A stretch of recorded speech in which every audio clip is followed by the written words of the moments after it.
120 rules of grammar की series में आपका स्वागत है। तो कैसी लग रही है आप लोगों को ये सीरीज? आपको वेट होता है कि अरे यार अब नया वीडियो आएगा, अब मैम नया वीडियो डालेंगी, वेट होता है इस चीज का? देखो, दो तरीके के सेशंस होते हैं। एक वो सेशन जो बस वही मिलते जा रहे हैं, और एक वो सेशन जिनका बहुत वेट होता है। जैसे हम लोगों को अगर कोई वेब सीरीज बहुत अच्छी लगती है ना, तो हम लोग चेक करते रहते हैं यार इसका पार्ट 2 कब आएगा, पार्ट 2 कब आएगा। तो ये जो ग्रामर की 120 रूल्स की हमारी सीरीज है, क्या इसमें सच में नए पार्ट का आपको वेट रहता है कि अरे वाह अब एक नया पार्ट आएगा, अब एक नया पार्ट आएगा? ऐसा वेट रहता है आप लोगों को? रहता है तो सच में बहुत बढ़िया चीज है। आप लोगों के लिए आज भी जो रूल्स लाई हूं आपको मजा दिला देंगे, और आपको हर रूल के बाद ऐसा लगेगा अरे यार काश पहले पता होता, नंबर ना कटते। ठीक है, तो दिस इज माय टेलीग्राम को जरूर से ज्वाइन रखिए ताकि नए वीडियोस के बारे में, नए सेशंस के बारे में आपको आइडिया होता रहे। English by Barkha ma'am Telegram भी है, English by Barkha ma'am YT भी है। ठीक, चलिए जी शुरू करते हैं रूल नंबर 31 से। तो the use of phrase little or nothing, little or nothing phrase का यूज यहाँ पे हम सीखेंगे। जो फ्रेज होता है लिटिल और नथिंग, जो यहाँ पे फ्रेज जो यहाँ पे फ्रेज दिया गया है लिटिल और नथिंग, इसका मतलब होता है हार्डली एनीथिंग। जैसे मैंने बोला यार I had little or nothing, मतलब मैंने हैड हार्डली एनीथिंग, मतलब मैंने शायद ही कुछ खाया है। ठीक है, we can also use little or nothing or little if everything, but we cannot use little or everything. हमेशा याद रखना, अगर हमारे सेंटेंस में लिटिल और है तो इसके बाद में नथिंग आएगा। इसको याद करने का मैं एक ट्रिक भी बता दे रही हूं। नथिंग में भी ओ है और में भी ओ है, बस ऐसे याद कर लो। Little or nothing, little if everything, ये हमेशा एज इट इज यूज होता है। जैसे सेल्डम वाला यूज हुआ था, सेम वही चीज है यहाँ पे। ठीक है, जैसे यहाँ पे है little O, little or nothing, little if anything, everything नहीं सॉरी एनीथिंग। ठीक है, चलिए अब आपके पास दो सेंटेंसेस हैं, ऐसे सेंटेंसेस हैं जिसमें दिमाग बिल्कुल भी नहीं लगाना है, क्योंकि ये रूल बहुत बहुत बहुत सिंपल है, पर एग्जाम में आता है, इस वजह से मैं करा रही हूं। लिटिल के बाद ओ आया है, ओ का मतलब है बीच में और आएगा। यहां पे आपका एनीथिंग है, एनीथिंग का मतलब है बीच में इफ आएगा। So little or nothing, little if anything. ठीक है, फिर से आपके पास दो सेंटेंसेस हैं, फिर से इन दोनों सेंटेंसेस का आंसर करिए और मुझे बताइए कि क्या होगा यहाँ पे। बस ऐसे देखा करो, एवरीथिंग है, एवरीथिंग है यार, लिटिल और नथिंग होता है और लिटिल इफ एनीथिंग होता है। एवरीथिंग तो कहीं आता ही नहीं है, तो एवरीथिंग गलत हो जाएगा। अब चूंकि यहाँ पे और है तो आप नथिंग लिख दो, that's it. Little if anything, ये तो बिल्कुल सही है, इसमें कोई भी एरर नहीं है, so no error is your answer. छोटा सा क्यूट सा प्यारा सा रूल था, और ये रूल यहाँ पे आपका खत्म होता है। अब हम करते हैं रूल नंबर 32। 32 ये कौन सा था? ये था रूल नंबर 31। अच्छा, तो अब आ जाता है रूल नंबर 32। रूल नंबर 32 के सामने स्टार बनाना शुरू कर दो, जितने स्टार बना पाओ। 2 3 4 5 6, मतलब जितने स्टार बना पाओ बनाना शुरू कर दो। क्यों क्यों स्टार बनाना शुरू कर दो भाई, बताइए? स्टार बनाना इसलिए शुरू कर दीजिए क्योंकि आपका ये बहुत इंपॉर्टेंट है। इनहफ जब हमारे सेंटेंस में आता है ना, तो आधे से ज्यादा स्टूडेंट्स का दिमाग घूम जाता है कि भाई इनहफ को हम पहले लिखें कि बाद में लिखें। बताओ सही बोल रही हूं? अब आप समझो इनहफ को लिखा कहां जाता है। इनहफ जो हमारे सेंटेंस में आता है ना कभी भी, तो आपको पहले ये समझना है कि सबसे पहले सेंटेंस को अच्छे से पढ़ो और पहचानो कि आपके सेंटेंस में जो इनहफ आया है वो एडवर्ब की तरह से यूज हो रहा है या फिर एडजेक्टिव के तरह से यूज हो रहा है। सबसे पहले आपको ये पहचानना है। ठीक, मतलब सिंपल सी चीज है। आपको जब भी सेंटेंस मिले जिसमें इनहफ आ रहा है, सबसे पहले ये निकाल लो कि वो जो इनहफ है वो एडजेक्टिव है कि एडवर्ब है। अब अगर एडजेक्टिव है तो इनहफ, अगर एडजेक्टिव है तो हमेशा पहले लिखा जाएगा। इनहफ हमेशा पहले लिखा जाता है, और जो एडवर्ब है वो हमेशा बाद में लिखा जाता है। ठीक है, इनहफ और कैसे याद करोगे ये भी मैं आपको बता दे रही हूं। जब आप एडवर्ब में लिखते हो तो एडवर्ब में जब आप लिखोगे, एडवर्ब ये है, एडवर्ब ये है एडजेक्टिव, तो आप मुझे ये बताओ एडजेक्टिव और एडवर्ब जब हम लिखेंगे, मैं आपको एक ट्रिक बता रही हूं। यहाँ पे मैंने एडवर्ब लिखा, फिर मैंने एडजेक्टिव लिखा। अब ट्रिक ये है कि वी और जे में से एबीसीडी में पहले क्या आता है? जब हम ABCD बोलते हैं तो पहले J आता है, तो बस यही ट्रिक है।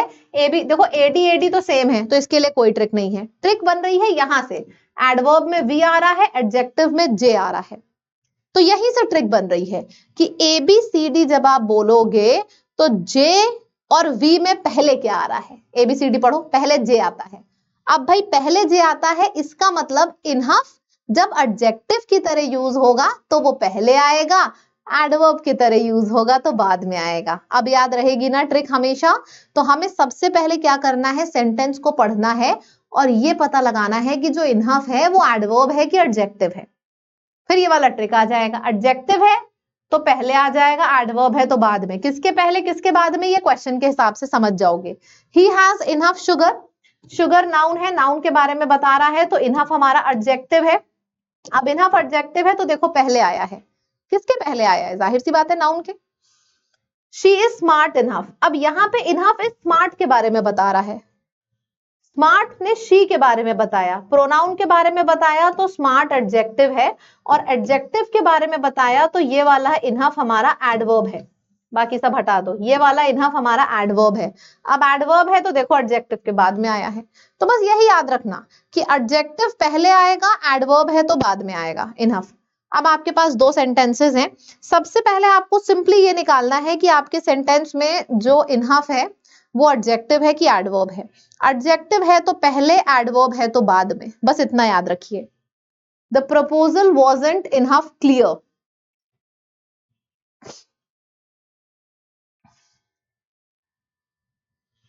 The proposal wasn't enough clear.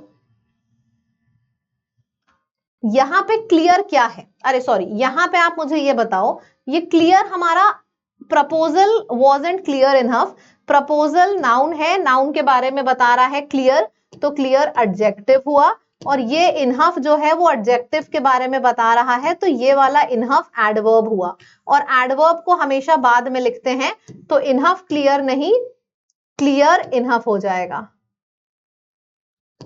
Got it, समझ में आ गया। एडवर्ब है तो देखो बाद में आया है। We don't have resources enough, we don't have resources, ठीक है, so we don't have what, we don't have resources। यहाँ पे resources क्या है, नाउन है, और इनहफ नाउन के बारे में बता रहा है, तो इनहफ एडजेक्टिव हुआ। अब इनहफ एडजेक्टिव हुआ तो हमेशा पहले लिखा जाएगा, यानी कि रिसोर्सेस के पहले आ जाएगा इनहफ। दैट्स इट, क्लियर है, सबको क्लियर है ना, बढ़िया से, परफेक्ट। फिर आ जाएंगे, she wasn't enough brave to confront her mistakes in front of everyone. Do you have information enough to make an informed decision. दो सेंटेंस है, बताइए क्या होगा। She wasn't brave enough, simple सी बात है कि यहाँ पे शी के बारे में ब्रेव बता रहा है, तो ब्रेव एडजेक्टिव है, और ये एडजेक्टिव के बारे में बता रहा है तो ये एडवर्ब है, और एडवर्ब हमेशा बाद में लिखा जाता है, तो ब्रेव के बाद आ जाएगा enough. Do you have information enough, यहाँ पे इंफॉर्मेशन क्या है, नाउन है, नाउन के बारे में बता रहा है ये, तो ये एडजेक्टिव हुआ, और एडजेक्टिव पहले लिखा जाता है, तो यहाँ पे पहले आ जाएगा एडजेक्टिव। ठीक है, क्लियर है। चलिए आगे बढ़ते हैं, रूल नंबर 33 आपके सामने आ जाता है। करें रूल नंबर 33 को, अच्छे से करें, पक्का प्रॉमिस। 32 समझ में आया ना। तो 32 में हमने क्या समझा, 32 में हमने ये समझा कि सिंपल सी चीज है, सबसे पहले आपको ये निकालना है कि जो इनहफ आपके सेंटेंस में आया है, ये इनहफ क्या है, ये इनहफ एडवर्ब है कि एडजेक्टिव है। जैसे ही आपको पता चल जाएगा एडवर्ब है कि एडजेक्टिव है, एडजेक्टिव है तो आप जे आता है पहले, एडजेक्टिव है तो आप पहले लिखोगे, और अगर एडवर्ब है तो आप बाद में लिखोगे। ठीक है, ओके जी, done, well done. Rule number 33, next rule की भी शुरुआत कर देते हैं। तो नेक्स्ट रूल कहता है, ये चीज अच्छे से समझिए, एडवाइस और एडवाइस के बीच में डिफरेंस क्या है, प्रैक्टिस और प्रैक्टिस के बीच में डिफरेंस क्या है, और बिलीफ और बिलीव के बीच में क्या डिफरेंस है। देखो वैसे तो देख के आप याद कर सकते हो, पर यहाँ पे आप मेरे सेशन में आए हो, पहले बताओ सेशन का वेट है ना, तब तो मैं बढ़िया बढ़िया ट्रिक्स आपको कराऊं, ऐसा तो नहीं है कि आपको वेट नहीं है, अच्छा नहीं लग रहा है सेशन, क्योंकि मुझे आजकल सेशंस पे कमेंट्स बहुत कम दिख रहे हैं। चलो अच्छा ठीक है, आज के मैं ये वाला सेशन लूंगी, इसके बाद मैं नेक्स्ट वीडियो नेक्स्ट सेशन तब डालूंगी जब आप मेरे वीडियो पे कितने कमेंट करोगे, मुझे पता भी तो चले कि आपको वीडियो लग कैसा रहा है। नेक्स्ट वीडियो आपको तब मिल जाएगा। कितने कमेंट्स करें? 500 कमेंट्स। चलिए इस वीडियो पे आप 500 कमेंट्स करिए, ठीक है? कैसा लगा आपको वीडियो? व्यूज तो बहुत हो जाते हैं पर कमेंट करने के नाम पे आप कंजूसी कर देते हो, है ना? कमेंट करके जरूर बताना, जैसे ही कमेंट 500 आया तुरंत खटाक से आपको दूसरा वीडियो मिलेगा, पक्का प्रॉमिस, ठीक है? ताकि मुझे भी तो पता चले कि आपको वीडियो कैसा लग रहा है ना? चलिए जी, अब ये भी देख लेते हैं एडवाइस और एडवाइस। अब इसको बहुत अच्छे से समझिएगा भाई, ट्रिक बता देते हैं। चलिए आपको एबीसीडी मन में पढ़ो, एबीसीडी पढ़ोगे तो पहले सी आता है फिर एस आता है ना? ठीक है, फिर से मन में एबीसीडी पढ़ो और मुझे बताओ एन पहले आएगा कि वी पहले आएगा? A B C D E F G H I J K L M N, N पहले आ गया, तो जो पहले आ गया उसको पहले लिखो, जो बाद में आया उसको बाद में लिखो। लिख दिया? चलो जी, अब इसको पूरा कर लेते हैं। एन से बनता है नाउन, बी से बनता है वर्ब, और ये सी आपका आया है, ये ए डी वी आई सी ई, ये सी यहाँ पे है, और A D V I S E ये आपका यहाँ पे है। दिखा? ट्रिक बन गई। पहला पहला एक तरफ हमने मन में एबीसीडी पढ़ा, सी पहले आया फिर एस आया, फिर से हमने मन में एबीसीडी पढ़ा और एन पहले आया वी बाद में आया, तो पहला पहला हमने एक तरफ रखा है, मतलब कि सी पहले आया है एन पहले आया है, हमने एक साथ रखा। एस बाद में आया है वी बाद में आया है, हमने इसको भी एक साथ रखा। सो एडवाइस इज नाउन एंड जहां पे एस आएगा वो वर्ब है। सेम लॉजिक यहाँ पे भी लग रहा है। सी वाला सी और एन पहले आता है तो प्रैक्टिस वाला नाउन है और ये वाला वर्ब है। बिलीफ और बिलीव तो अलग से देखने में ही समझ में आ रहा है, ऊपर वाला नाउन है नीचे वाला वर्ब है, तो आपको अलग से याद नहीं करना पड़ा। बेसिकली इट्स अ ट्रिक जिसको देख के ही आपको याद आ जाएगा। अब जैसे ये सेंटेंसेस हैं, इनको अच्छे से करो तब आपको समझ में आएगा कि हम कौन सी चीज को कहां पे रखते हैं। अच्छे से करिए। The teacher gave valuable advice, valuable advice, valuable book, valuable bracelet, तो बुक ब्रेसलेट जैसे नाउन है वैसे यहां पे भी एडवाइस हमको नाउन चाहिए। नाउन और वर्ब में पहले एन आता है और सी और एस में पहले सी आता है, मतलब कि नाउन कौन वाला है? सी वाला, तो ये आंसर हो जाएगा। आई स्ट्रॉन्गली एडवाइज यू, यहाँ पे आप एडवाइस दे रहे हो, एडवाइस दे रहे हो मतलब काम कर रहे हो, काम कर रहे हो मतलब कि यहाँ पे वर्ब है तो ये वाला एडवाइस आएगा। Daily practice is essential, daily practice is essential, daily आप प्रैक्टिस कर रहे हो, कौन सी? जैसे daily walking is essential, daily practice essential, यहाँ पे हमें चाहिए नाउन, नाउन चाहिए, नाउन ये है।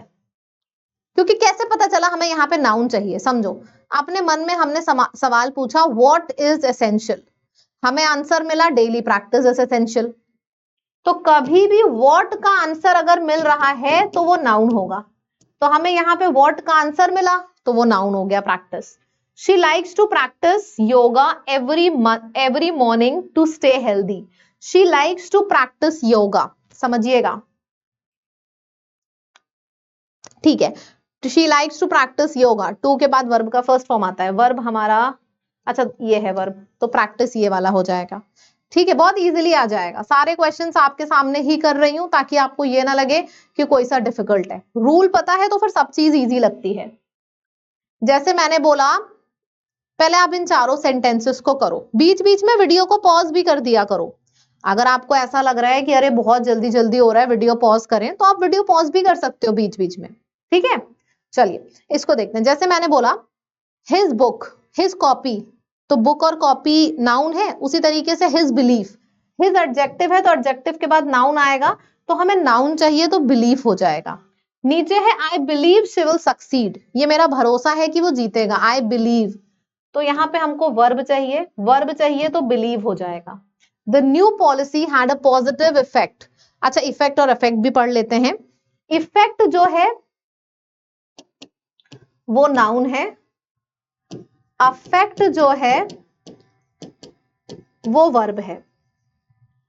आर्टिकल के बाद नाउन आएगा तो यहाँ पे इफेक्ट हो जाएगा, कैन के बाद वर्ब का फर्स्ट फॉर्म आता है तो यहाँ पे अफेक्ट हो जाएगा। It's pretty cool, right? चलिए जी आगे बढ़ते हैं। Rule number 34। तो रूल नंबर 34 भी कर लेते हैं। यहां तक समझ में आ गया सभी लोगों को? प्रैक्टिस और प्रैक्टिस में क्या डिफरेंस है, बिलीव और बिलीफ में क्या डिफरेंस है, इफेक्ट और अफेक्ट में क्या डिफरेंस है, अलग अलग तरीके से अलग अलग एग्जाम्स में अलग अलग फॉर्मेशन में ये सारे सवाल आपसे पूछे जाते हैं। इस वजह से पता होना बहुत ज्यादा जरूरी है। ठीक है, चलिए आगे बढ़ते हैं। एज का देख लेते हैं। अब भाई इसके आगे भी ना 2 3 4 5 जितने रूल लगा सकते हो, जितने स्टार्स बना सकते हो बना दो। बहुत इंपॉर्टेंट रूल है। एज कहाँ आता है, कहाँ नहीं आता है। एज कहाँ आता है? ट्रीट, डी वाले दो शब्द हैं डिफाइन और डिस्क्राइब। रिगार्ड, रिस्पेक्ट, आर वाले दो शब्द हैं। डिफाइन हो गया, डिस्क्राइब हो गया, रिगार्ड हो गया, रिस्पेक्ट हो गया, डिपेक्ट, पोर्ट्रे, व्यू, इन सब के साथ एज आता है। ये आपको वर्ड्स याद करने हैं, इसका कोई शॉर्टकट नहीं है।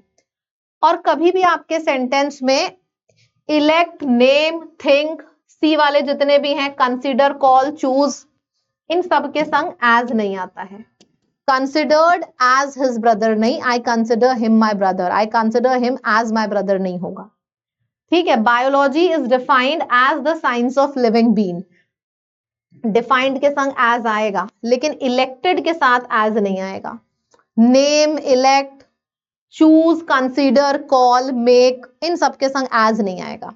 ठीक, ये रूल है। पर ये रूल छोटा सा है, देखने में आपको लग रहा होगा, हर एग्जाम में मैं आपको बताऊं तो पूछा ही जाता है। आगे बढ़ लेते हैं। The new policy is treated a breakthrough in environment. Treated, choose, consider, call, name, elect, make, इन सबके संग एज नहीं आता। ना ही ये choose, consider, call, name, elect नहीं है तो यहाँ पे एज आ जाएगा। यहाँ पे इलेक्ट है तो यहाँ पे एज नहीं आएगा। Elect, choose, consider, call, name, ये सब बहुत पूछे जाते हैं। The company made her the chief marketing officer.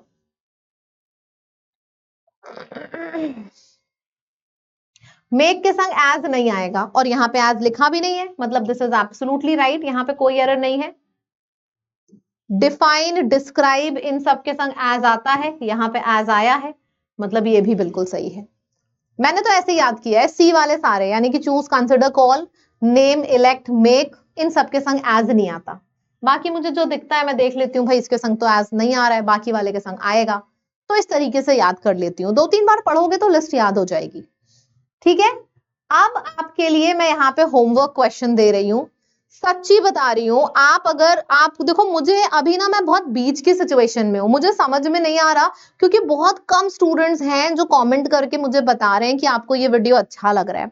अगर आप इस चीज को समझोगे ना कि इस वीडियो को बनाने में बहुत बहुत बहुत समय लग रहा है बेटा, आप मुझे बस कॉमेंट में ये लिख के बताओ कितने लोग यहाँ पे, जितने भी लोग इसको देखेंगे, जितने भी लोग इसको देखोगे, 2 दिन 3 दिन 4 दिन आपको लेना है लो, लेकिन कम से कम 400-500 कमेंट्स करके बताइए कि हाँ मैम हम इसको कंटिन्यू रखें, कैसा लग रहा है आपको, एवरीथिंग। ठीक है। ऑल्सो ये मेरा जो YouTube चैनल है इसको सब्सक्राइब जरूर करिएगा। जितनी बड़ी हमारी फैमिली होगी उतनी हम और भी नई नई चीजें इनोवेट कर पाएंगे। ठीक है। पसंद आया वीडियो? चलिए तो फिर फटाफट लाइक कर लीजिए। और अगर आप में से किसी को भी मेरे से कंप्लीटली पढ़ना है तो मेरा कंप्लीट फाउंडेशन बैच आ चुका है हमारी ऐप के ऊपर। मेरी कंप्लीट टेस्ट सीरीज भी आ चुकी है ऐप के ऊपर, जो मैंने खुद बनाई है, जिसमें ये सारे सेक्शनल टेस्ट मैंने भर भर के डाले हैं। मिस मत करो। 99 रुपीज की टेस्ट सीरीज है, वो तो तुरंत ले ही लो सबसे पहले। ठीक है। एंड अगर मेरे संग कंप्लीट पढ़ाई करनी है पूरा डिटेल में, तो आप सीजीएल के फाउंडेशन बैच में एडमिशन ले सकते हो। ठीक। Thank you so much. मुलाकात करते हैं नेक्स्ट वीडियो में, लेकिन कमेंट करना मत भूलिएगा। Bye bye.